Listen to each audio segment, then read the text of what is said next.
Assalomu alaykum. Sizlar bilan bugun 365 kunlik intizom challenge-ni boshlaymiz.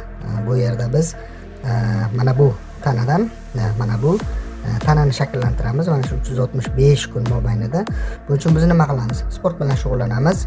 8 soat uyquni nazorat qilamiz va to'g'ri ovqatlanish orqali, to'g'ri ovqatlanishning ichiga o'sha kaloriya hisoblash, oqsil, uglevod, kletchatkalar va zararli ovqatlarni yemaslik, shirinliklar, fast foodlarni yemaslik barchasini shu to'g'ri ovqatlanishda amalga oshiramiz.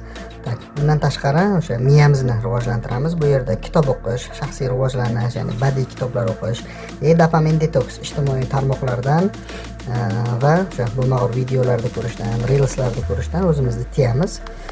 O'z ustida ishlash, ya'ni kim qanaqa kasbda bo'lsa, o'sha kasbini o'zini shaxsiy rivojlanishini ustida ishlaydi va miyamizni mana bu darajaga olib chiqamiz.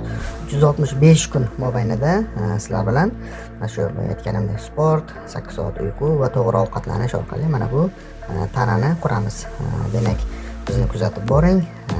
Nimadir xato va kamchilik ketgan bo'lsa, izohlarda o'zingizning fikringizni qoldiring.